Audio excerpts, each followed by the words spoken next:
So maybe we'll get started if that's okay with everyone. Because we are, there's quite a lot to get through, I suppose, in this clinical webinar for the HSC vaccinators going into schools this season. So thank you everyone for joining us. And as I mentioned, this webinar will also be available on our immunisation.ie website.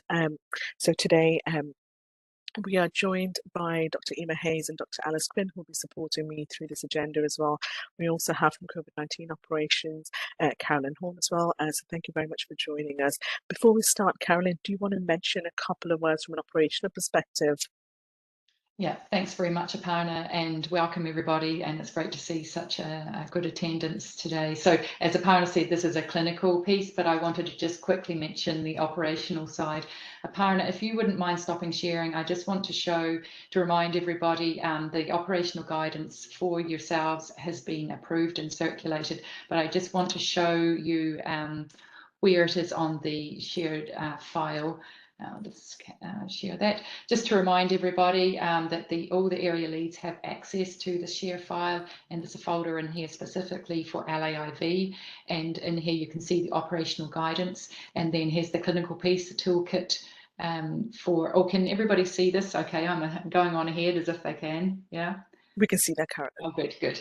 Okay, and here is the toolkit that Aparna would probably, and her colleagues, the clinical pieces in here as well.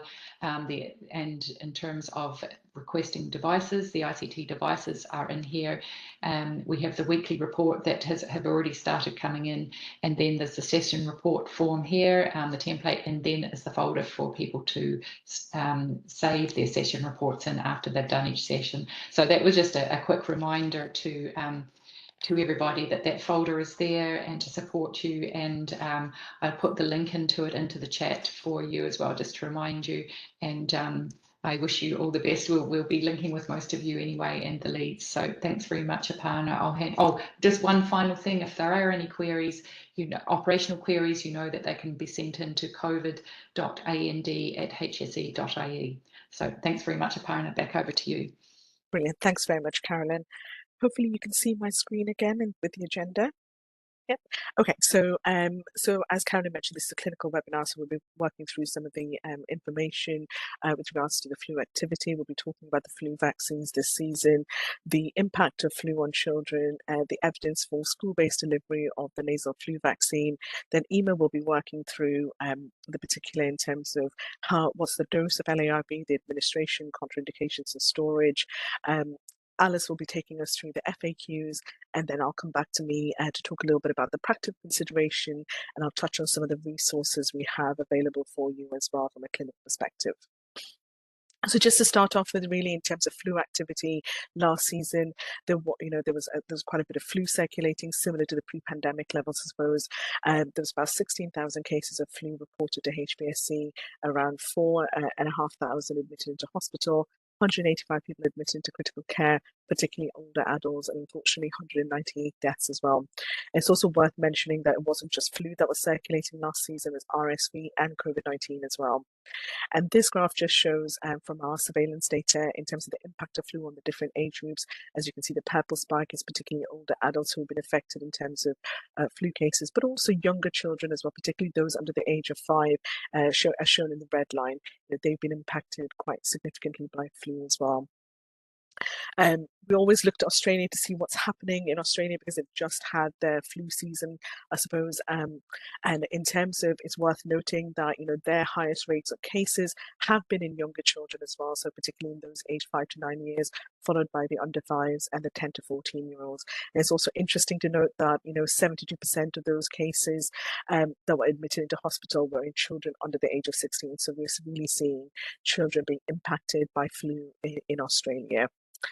So moving back to our program this autumn for flu, the vaccines that will be available, just a quick recap, we have 2 flu vaccines that will be available. One is Influvac Tetra, which is our injectable flu vaccine. That's, it can be used from ages 6 months onwards. It is stored 2 to 8 degrees. It's produced by Mylan, and it has a shelf life of 1 year.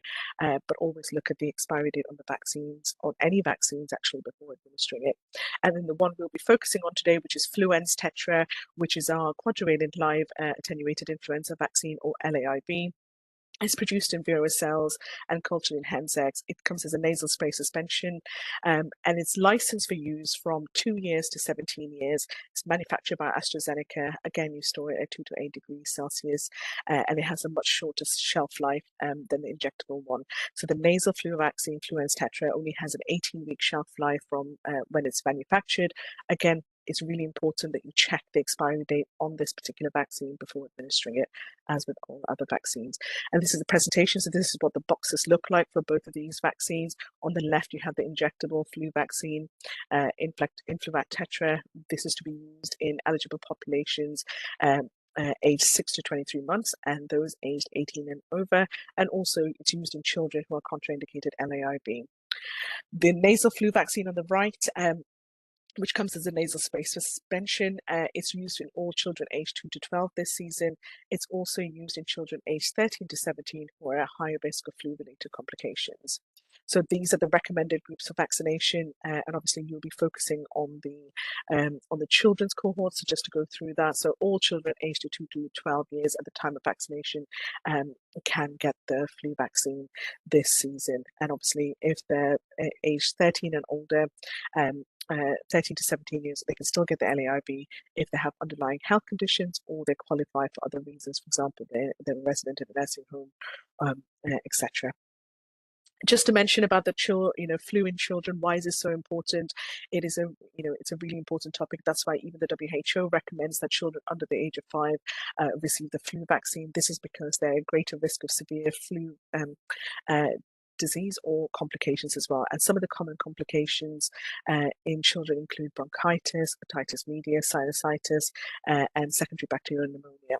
Less common complications, but very important complications to remember from flu include meningitis and encephalitis, and also primary influenza and pneumonia as well. Further information on flu in children includes that up to 10% of children under the age of 15 attend their GP with influenza-like illness each season, and the rates are highest in younger children, which leads to excess doctor visits, hospital admissions, and antibiotic prescriptions as well. And as I mentioned before, it's children, particularly under the age of 5, who are at the highest risk of complications, and they have the highest age-specific rates of hospitalization and also admission to critical care as well. So last year, I just wanted to show you the graph in terms of hospitalization. Unfortunately, last year, over 1,200 children under the age of 15 were admitted into hospital with flu. So flu is having a real impact on children in Ireland. And HBSE kindly pulled together the data pre-pandemic in terms of the burden of pediatric influenza on the Irish healthcare system. Again, you notice that just over 4,750 confirmed cases of flu in hospital, 183 critical care admissions, and unfortunately 41 deaths in children related to flu over that 10-week period. And what I always tell people is, we're looking at statistics here, but it's really important to remember that behind every number is a child, and also their family as well, who's being impacted by flu. And the other important reason for flu vaccination protecting children from flu is that children actually transmit flu for longer than adults. So they transmit flu for 10 or more days compared to 6 days in adults. And also children attending daycare centres and schools are important transmitters of flu in the community.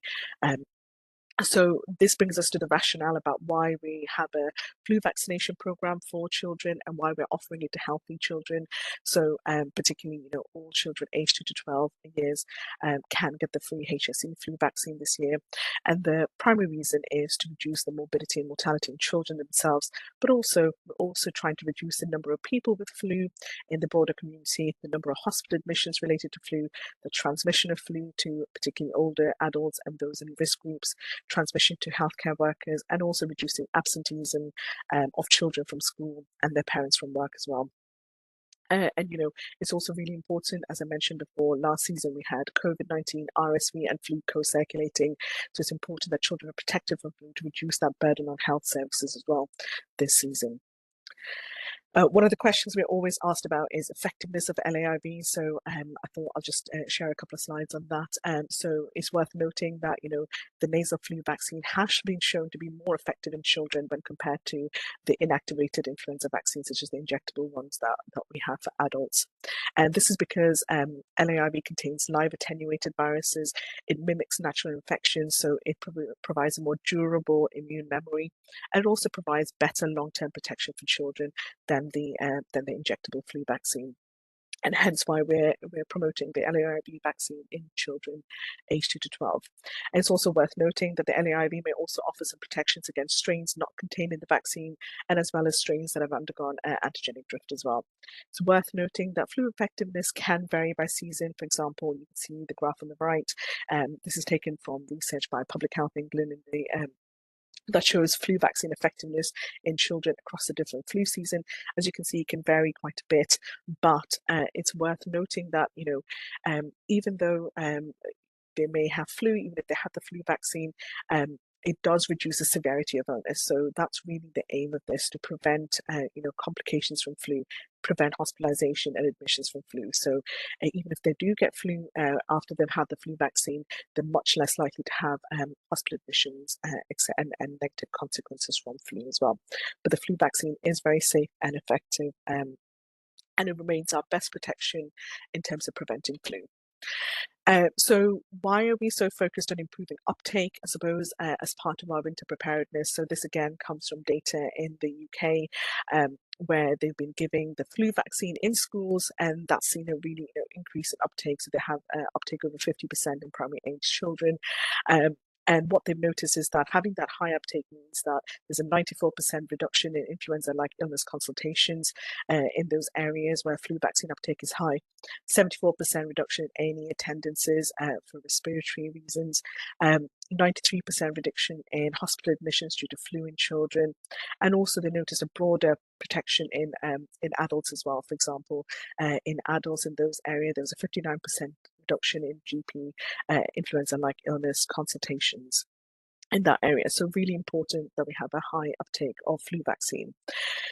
So we did surveys of parents in Ireland as well to understand, what their vaccine intentions are. So do they intend to get their child vaccinated this season?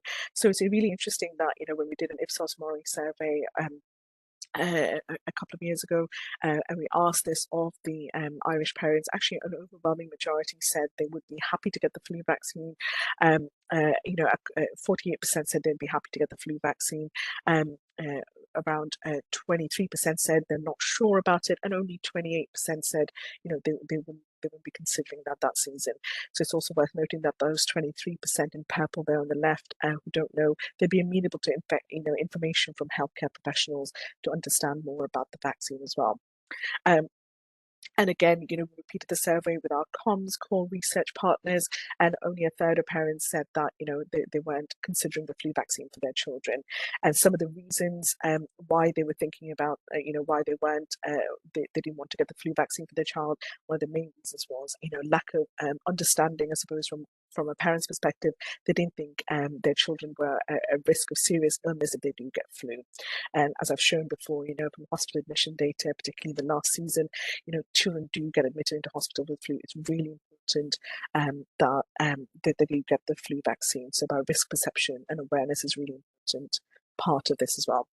So as I've shown you in terms of vaccine intention, unfortunately, that's not translating into vaccine uptake. So this is the uptake data from the last 3 seasons. The flu vaccination program was introduced in 2020 during the pandemic.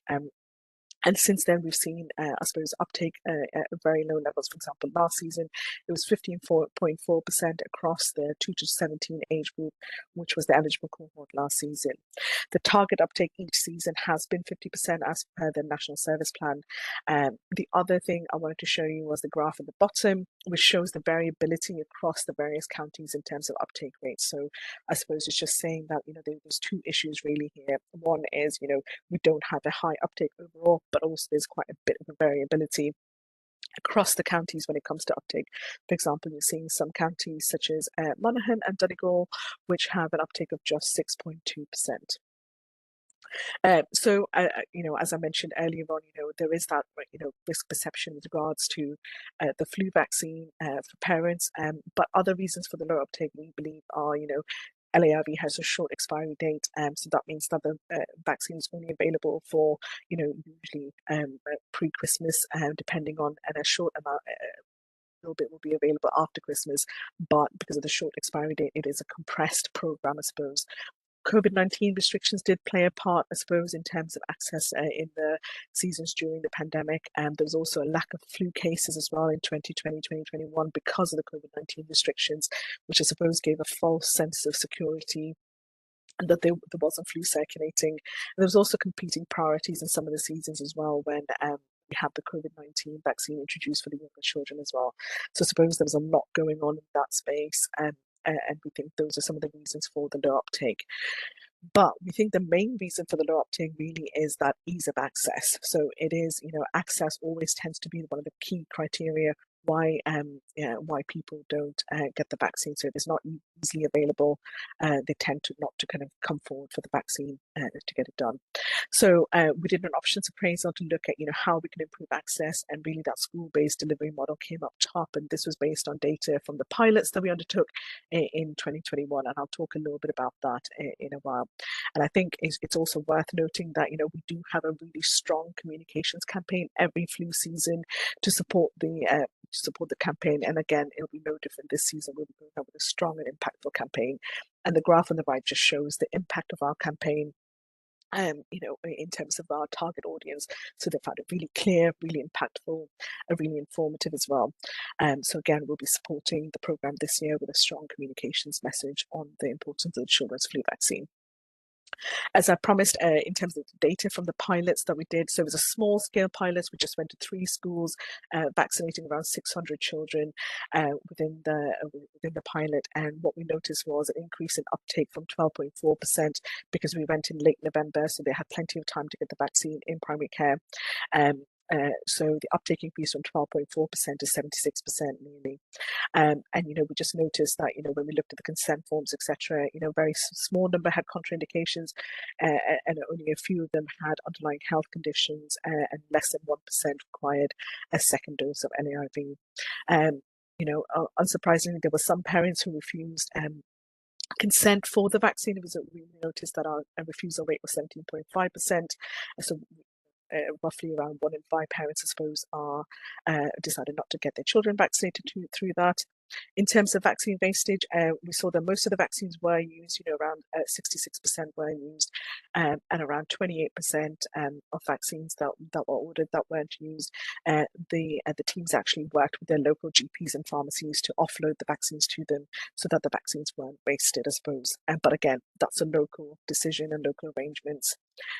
In terms of the time required on site, varied quite a bit, but the main thing is, to have the number of staff there on the day vaccinating will make a difference.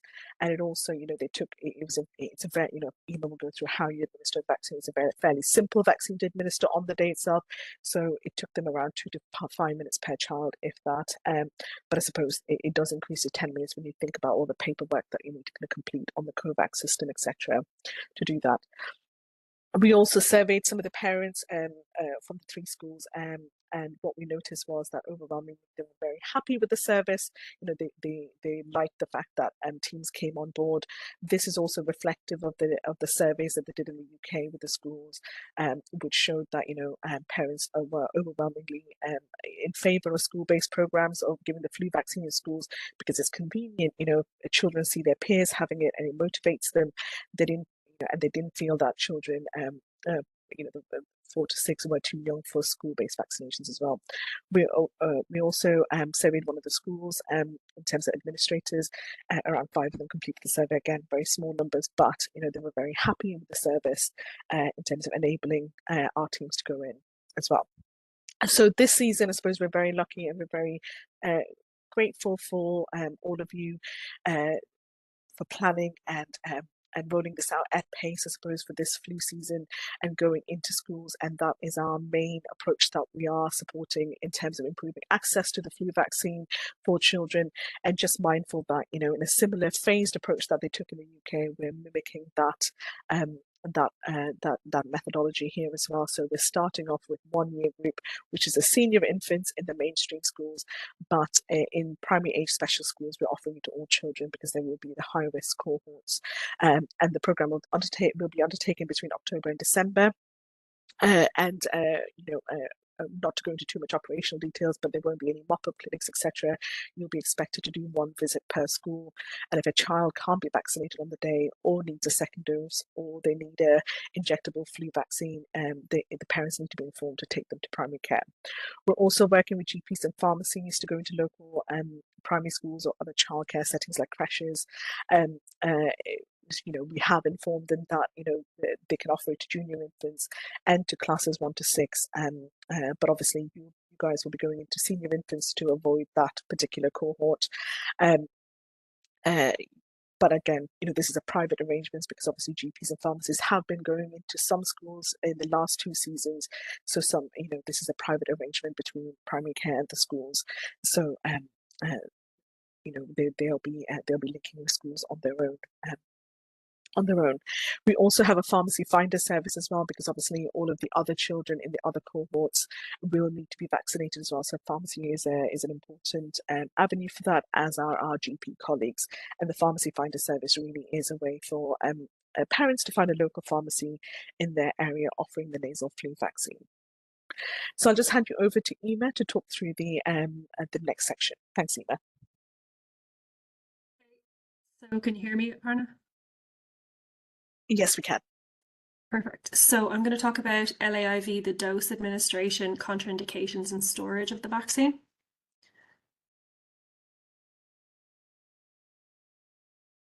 So the Fluenz Tetra vaccine, as Aparna has already mentioned, it's a live attenuated influenza vaccine. It's supplied in a box containing 10 single applicators. It's a pre-filled nasal applicator.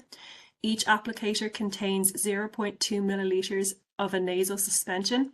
It's ready to use. There's no reconstitution or dilution needed. It should be pale yellow, clear to opalescent, and small white particles can appear. That's what the applicator looks like and the box that it comes in. So how many doses of LAIV are required? So the license documentation for LAIV recommends that all previously unvaccinated children are recommended 2 doses 4 weeks apart. However, there is evidence of adequate efficacy after 1 dose of LAIV in healthy children. And as we know, we follow in Ireland the recommendations of NIAC, and NIAC recommend 1 dose of LAIV for healthy children. UK and Finland also recommend 1 dose for healthy children. So this table shows how many doses are recommended for each child based on their age and cohort. So for the medically at-risk group, children aged 2 to 8 years, if they have never had any influenza vaccine before, they're recommended 2 doses 4 weeks apart. If they have had any influenza vaccine before, they are recommended 1 dose. Then for children in a medically at-risk group who are between 9 and 17 years of age, whether they've had a previous influenza vaccine before is not relevant. They are all recommended 1 dose. And then for healthy children aged 2 to 17 years, again, previous vaccination is not relevant. They are all recommended 1 dose. So administration, it's given as a divided dose in both nostrils, 0.1 milliliter per nostril. The dose divider clip on the applicator allows for the administration of 0.1 milliliters in each nostril, and the child should be instructed to breathe normally. There is no need for them to actively inhale or sniff the vaccine. So the steps in intranasal administration of LAIV. Step 1 is to take 1 applicator out of the fridge at a time. As with all vaccines, check the expiry date. Step 2, remove the nozzle tip protector. Do not remove the dose divider clip. Step 3, Place the tip of the applicator inside the right nostril of the child with the child in an upright sitting position. Advise the child to breathe normally. There is no need for them to inhale or to sniff the vaccine. Step 4, depress the plunger quickly until the dose divider clip prevents further administration. Step 5 is to pinch and remove the dose divider clip. Step 6 is to insert the applicator into the child's left nostril and depress the plunger as quickly as possible until all the vaccine has been given. The nasal applicator should be disposed of in the sharps bin and record that the vaccine has been administered.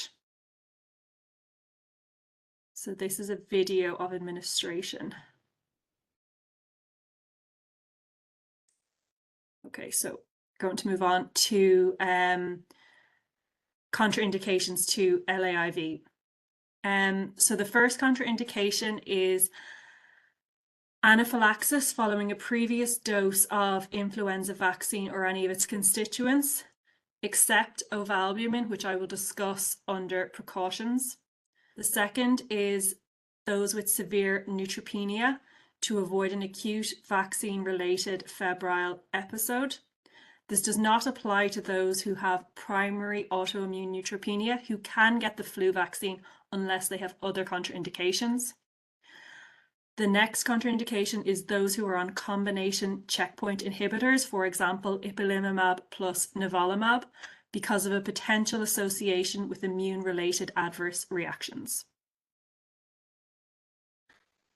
The next contraindication is asthma. If there is an acute exacerbation of symptoms, which would be increased wheezing and or additional bronchodilator treatment in the last 72 hours. Or severe asthma if on regular oral steroids or they have had a previous ICU or critical care admission for asthma, in which case advice should be sought.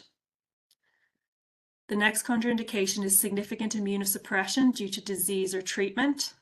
Children who live with severely immunosuppressed persons, for example, a person who is post a hematopoietic stem cell transplant. Concomitant use of aspirin or salicylates if they've had influenza antiviral medications in the previous 48 hours. Pregnancy.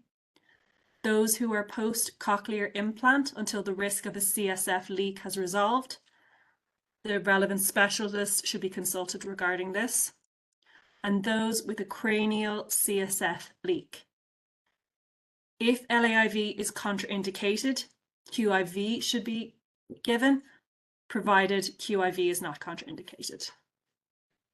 The following are not contraindications to LAIV. Asymptomatic HIV infection and children receiving topical or inhaled corticosteroids, low-dose systemic corticosteroids or replacement therapy corticosteroids, for example, in the case of adrenal insufficiency. LAIV precautions. So LAIV should be deferred until recovered if they have an acute severe febrile illness. In the case of egg allergy, NIAC advises LAIV has a low ovalbumin content of less than or equal to 0.024 micrograms per dose. Therefore, it can be given to children with confirmed egg anaphylaxis or egg allergy in a primary care setting or school setting. However, the exception to this is children who have required ICU admission for a previous severe anaphylaxis to egg who should be given LAIV in hospital. LAIV is the preferred vaccine for children who have required admission to ICU for a previous severe anaphylaxis to egg, as the intranasal route is less likely to cause systemic reactions, and it should be given in hospital. After vaccination, paracetamol or ibuprofen can be given for common side effects. Aspirin and salicylates should be avoided for 4 weeks unless medically indicated, as Ray's syndrome has been reported after salicylate use during wild-type influenza infection, and influenza antiviral medication should be avoided for 2 weeks. Flu vaccine storage. Influenza vaccines should be stored at 2 to 8 degrees Celsius.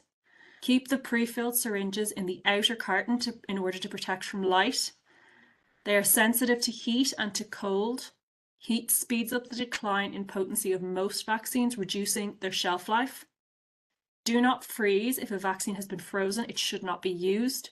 Freezing may cause increased reactogenicity and a loss of potency for some vaccines. And it can cause hairline cracks in the container, leading to contamination of the contents. Thanks, Ema. I'll hand over to Alice to go through some frequently answered questions. Thanks, Alice. Thanks, Apollo. These are frequently asked questions that we receive into our inbox. So, influenza vaccine can be co-administered with other vaccines, including the COVID-19 vaccine for those aged 5 and over. They may be administered at the same time or at any interval. LAIV can be given at the same time, any interval before or after any other live vaccines, such as the MMR or varicella vaccine, or non-live vaccines. The only exception to this is IV influenza vaccine for children receiving the PCV vaccine who are aged 12 to 23 months. The vaccine should be separated by a week from the influenza vaccine due to the risk of febrile convulsions. As a precaution for children 6 months to 4 years, other vaccine, including the flu vaccine, should be separated from the COVID-19 vaccines in this age group by 14 days. Can I just stop you for a second, Alice? Your sound is coming in and out quite a bit. Are you able to adjust your microphone, or do you want me to take over in terms of the FAQs? Is this a bit better? Yep. Can you hear me better? It keeps going in and out, Alice. What I'll do is I'll take over, maybe, if it's okay. I'll just go through the slides. Okay, thanks very much, Alice. Maybe perhaps you can support the people in the chat with any questions that are coming through. Yeah. Okay, so thanks, Alice. I'm just going to go through the questions. So the next question was around viral shedding. So we always asked about, in terms of, because the live vaccine, it's given as a intranasal vaccine around viral shedding. So it just for your information, I suppose, in case it comes up with parents or teachers. So vaccinated children can shed the virus for a few days after vaccination through sneezing or coughing. However, the vaccine virus is weakened, so it's much less able to spread from person to person than flu viruses that normally spread. And also note that the amount of virus that children shed is very low, so normally below the levels needed to pass on infection to others, and the virus does not survive for long outside the body. Therefore, it's not necessary for children to be off school during the period when the vaccine is given. The only exception is that a very small number of children who are extremely immunocompromised, but these children are usually advised not to attend school anyway because of the higher risk of being in contact with infections that spread in school. There have also been no reported cases of live vaccine virus transmission in healthcare workers who administer the vaccine or in close contacts, including those who are pregnant. As a precautionary measure, however, very severely immunocompromised healthcare workers shouldn't administer LAIV. So hopefully that will put your mind at ease with regards to the viral shedding question. The next one I just wanted to touch on was around the expiry date of LAIV. As we kind of reiterated before, myself and Ema, it has a very short expiry date, much shorter than other vaccines, so just 18 weeks. And note that the expiry date is written on the side of the nasal applicator as the day, month, and year, and this is the last date that the vaccine can be administered. And note that the expiry date may not necessarily be the last day of the month itself, but as we always say, always check the expiry date carefully of every vaccine before administering it to a client. Next one is with regards to LAIVs, what to do if a child sneezes or the nose drips. The vaccine doesn't need to be repeated. LAIV is immediately absorbed after administration. There's usually a surplus of attenuated virus particles in the vaccine that's required for immunity. What if the vaccine is only given into one nostril? That, again, you don't need to repeat it. A 0.1 ml dose into one nostril contains enough particles to induce an immune response. What if all of the vaccine is given to the same nostril? Again, you don't need to repeat it again as well. So next, we're talking about, this is another common question that comes up, can the LAIV vaccine be administered to children living with someone who's immunocompromised? And the NIAID guideline advises that Children who live with severely immunocompromised person requiring isolation, for example, after a stem cell transplant, should not receive the LAIV vaccine, but this is a precautionary measure. As the vaccine viruses are cold adapted, they can't replicate efficiently at body temperature. And just note that, millions of doses of LAIV have been administered in the US for over 10 years, and serious illness among immunocompromised contacts inadvertently exposed to the vaccine virus has never been observed. And any child living with a person who's immunocompromised by disease or treatment may have the LAIV vaccine unless the person has to live in a total isolation room. So that's a guide for you, I suppose, with regards to that. With regards to egg allergy, Ema went through it quite carefully, I suppose, but just to reiterate, those with a confirmed egg allergy or a confirmed egg anaphylaxis can be given the flu vaccine in a primary care or in a school setting. The only exception is those who've had required admission to ICU for a previous severe anaphylaxis to egg. In terms of the other question we get always asked is about adverse reactions. So the full list of adverse reaction is actually in the summary of product characteristics, or SMPC, that's available on the HPRA website. But the some of the local reactions that you may notice, very common one is nasal congestion. Again, malaise is very common as well. That's a general reaction. The children may also notice decreased appetite, headache, myalgia, and fever, which are common. And note that fever is no more common than that following other recommended childhood vaccines, and is generally mild and resolves in a few days. There have been very rare reports of GBS or Guillain-Barré syndrome observed in post-marketing setting following flu vaccination, but again, note that the risk of GBS is several times greater following flu illness than following flu vaccination. And just to mention as well, symptoms associated with administration of LAIV usually take about 24 hours to develop and usually resolve without treatment in 3 days' time. So really it is a self-limiting adverse reactions we do notice most commonly after LAIV. In terms of post-vaccination, again, we get asked this question, vaccine recipients should be observed for at least 15 minutes after vaccination. And if this isn't, practical, vaccine recipients should wait in the vicinity for 15 minutes. And you should always have the availability of protocols, equipment, and drugs necessary for the management of anaphylaxis, which should be checked before every vaccination session. In terms of post-vaccination advice, it will be the tear pad that Ema showed you. They should be told, if there's any adverse reaction, they should report to the HPRA. That it takes about 2 weeks for the vaccine protection to kind of come into place, but there's still a chance they may still get flu, so it's important to follow for public health advice.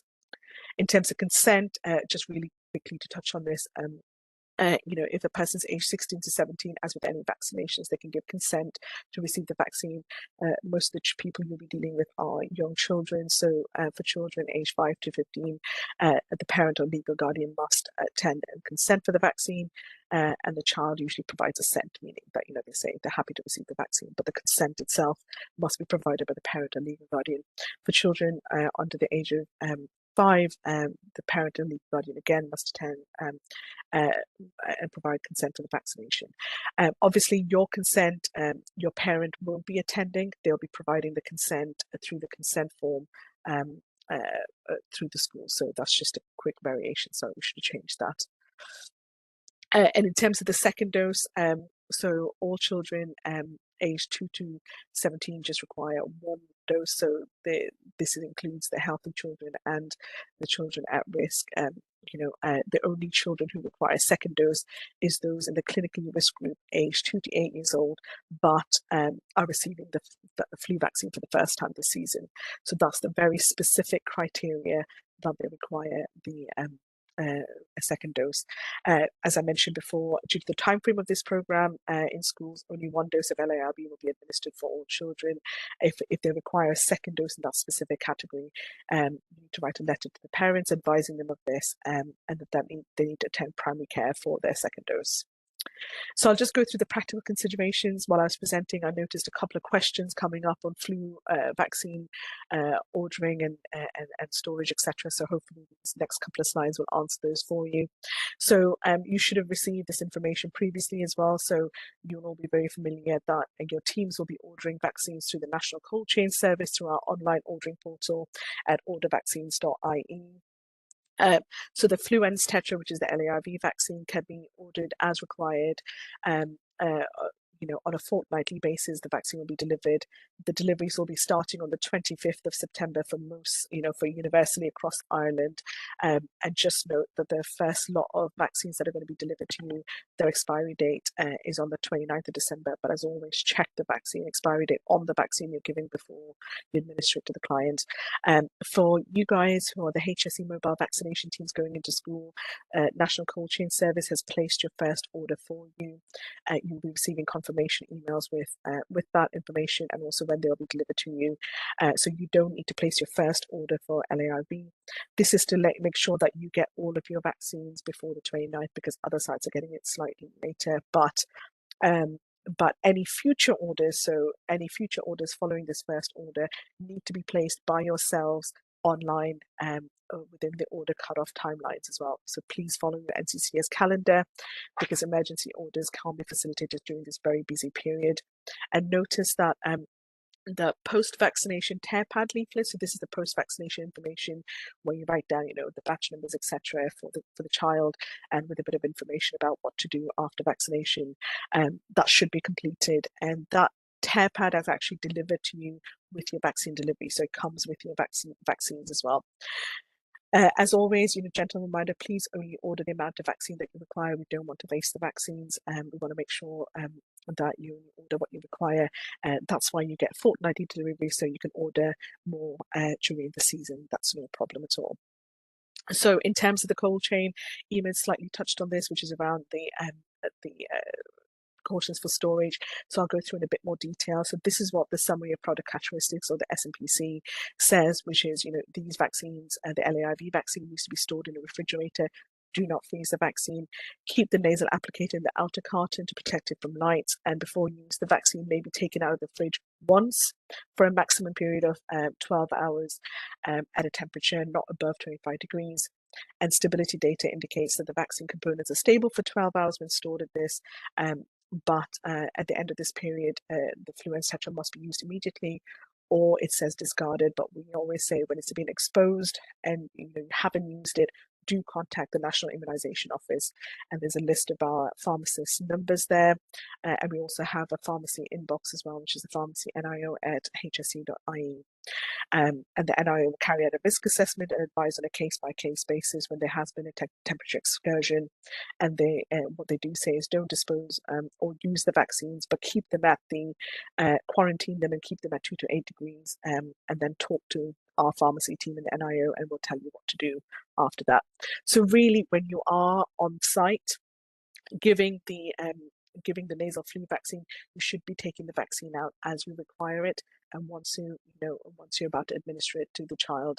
So please don't take out all of the vaccine, etc., because that's going to make it very difficult, because you can only take that vaccine out once out of that 2 to 8 degree Celsius temperature restrictions once. So it's really important to remember that.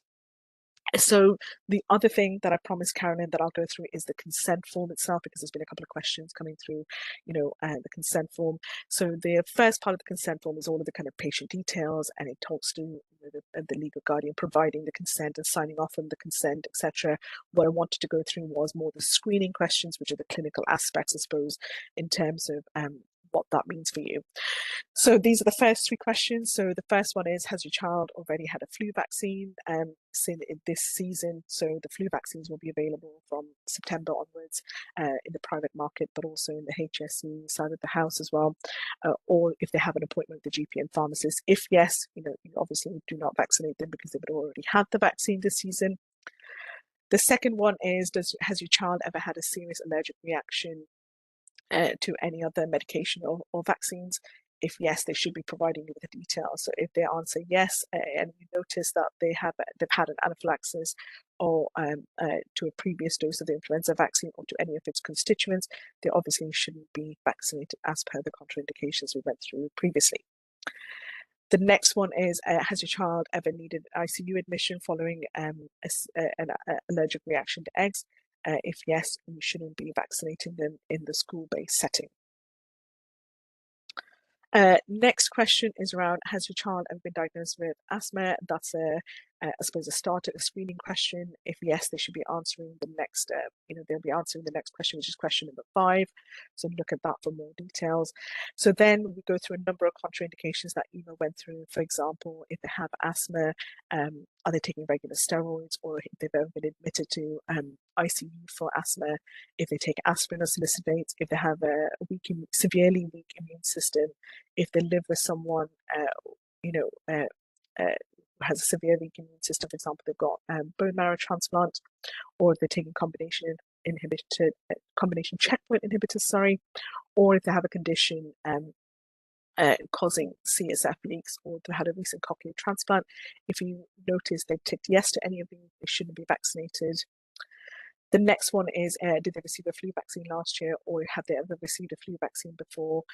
If yes, you need to check the algorithm if they need a referral for a second dose, and there's some more questions coming through that will help you determine that. So those are what question number 11 and 12 are about.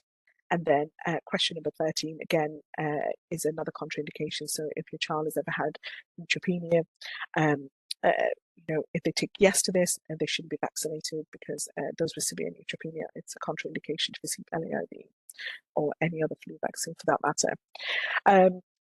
So the next bit of the consent form is really to determine if they require a second dose. As I mentioned, only children aged 2 to 8 years old who've never had a flu vaccine before and have an underlying health condition such as the ones listed there require a second dose of the vaccine. So if they answer yes to this, and they're aged 2 to 8 and have never had a flu vaccine before, as indicated in question 12 earlier, you should send a letter to the parents regarding the requirement for a second dose 4 weeks apart, and that's a template of that letter is available in the toolkit, as I was shown to you earlier.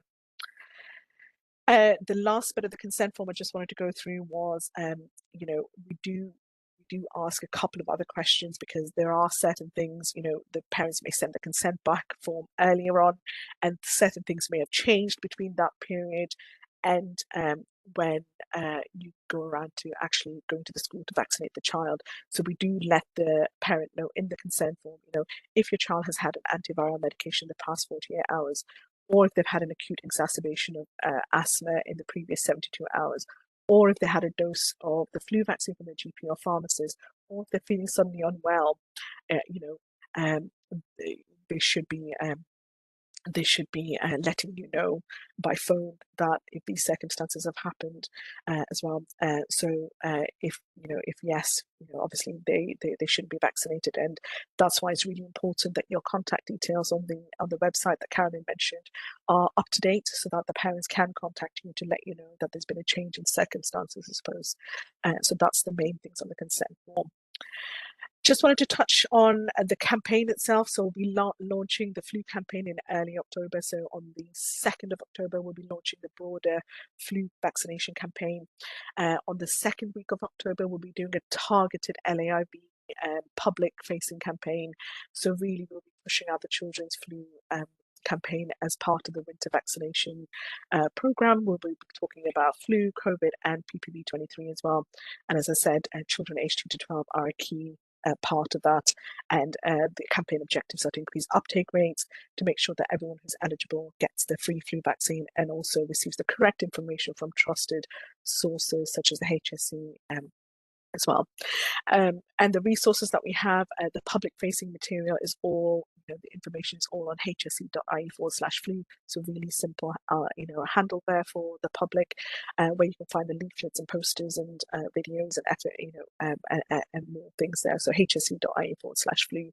Our healthcare professional website is hosted by the NIO on immunisation.ie. Hopefully most of you are familiar with that. We also have training e-learning modules that I encourage you to undertake on HSE land. We have 2 modules on LAIV that you need to undertake as vaccinators. There's also a QIV module, which is on our injectable flu vaccine, and we have a new module for PPV23 that may be useful to some people, particularly in primary care.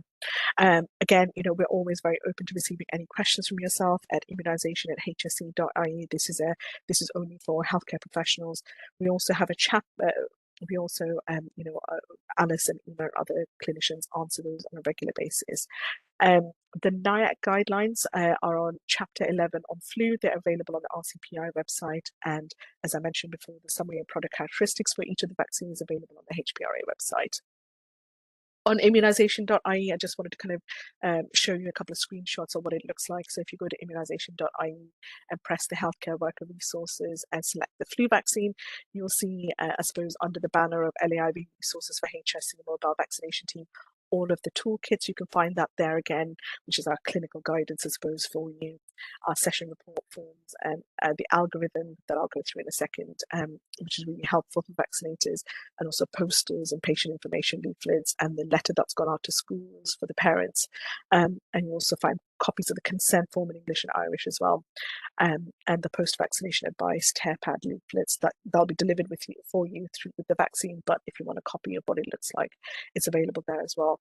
On that same website, you'll see the medicines protocols as well. What you'll be looking for is the master medicines protocols, and the section being if it applies to your profession, if you need a medicines protocol. So they're available there for the vaccinators. This is what the parent packs looks like. So on the left hand side, just starting there, that's what the main envelope looks like. You know, it tells parents what's inside the actual kind of pack. It contains the letter that's in the middle there, the information leaflet. It also contains the consent form that I'll show you in a second, and also a return envelope as well that's shown on the right there. This is the pictures of the e-learning modules. This is the algorithm in the middle that just really shows to you for each of the age groups where to go to, and what our leaflets and posters look like that are available for you. And as I said, you know, there's the guidance document, and this is what it looks like on the left there, the toolkit for you to use. It has the template letters and much more detail about the vaccine itself in terms of contraindications, etc. And then the consent form that's sent in the parents' pack. That's what that looks like as well. That's in English and Irish. There's also a number of FAQs that are available on immunisation.ie, and we keep adding to them as we get more common questions. So, you know, if there are any other questions, we spot in the chat box here, and we'll add them to that particular one as well. I'll just stop sharing my screen, if that's okay. And I'll just ask if there's any questions. Hopefully, Alice, are there any questions that are coming up?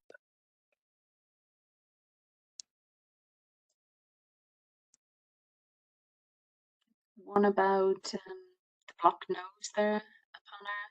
What should we do if a child has an ongoing rhinitis from allergies, or is clinically well but has a runny or blocked nose on the day of vaccination? Can we proceed with vaccination? Thanks, Pamela. Sorry, can you just reading through that particular one? So if they have if it's clinically well but has a runny and blocked nose on the day of vaccination. So if they have a blocked nose, you know, you can delay the vaccination, ask them to go to primary care. So that's actually on our immunisation.ie website as well. So I'll just put it in the chat box. Yeah. Are there any other questions that are coming through? So, Aparna, there was just a question that should tissues used for nasal drip post-administration, should they be treated as clinical risk? As the vaccine is live, should tissues used for them be disposed as clinical risk? So they can be disposed in the clinical waste bin. Nolene? But to be honest, though, you know, the vaccine doesn't live for very long after. But if you know, any clinical waste that you are using, you can put it in the clinical bin. Any other questions? Only one LAIV applicator should be, so LAIV can be left out of the fridge before use. And I think I answered that question. I can see Ema's answered it as well. Only one LAIV applicator should be taken out of the fridge at a time to be used.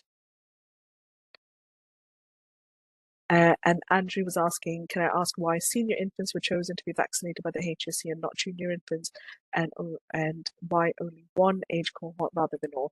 So suppose, Andrew, the reason for that is traditional school immunisation teams are going into the junior infants to do the 4-in-1 and MMR vaccine from primary care operations. So we didn't want to clash with them on site as well, because we had a very quick, we have a very quick program that runs from October to December. So we wanted to do all of that within one go. So to kind of avoid clashing with them, the senior infants were chosen. And also, as mentioned in the presentation, youngest children are at highest risk. So after the junior infants, these would be the highest risk cohorts that we have going. And why one age group were chosen, I suppose the reason for that is from a very practical perspective. Obviously, similar to the UK, trying to put it out to all of the children in all age groups. There's about 550,000 primary age children. So that would be a very large cohort to vaccinate this season in terms of from an operational scaling up perspective. So we wanted to do one cohort and then scale it up in a sustainable way in the future. And just to note as well, I suppose, Andrew, we're also doing an evaluation of this program as well. So that will really inform how the future rollouts will take place for this particular program. Just going through if there's any other questions. I don't see any other questions. I think we've answered most of them.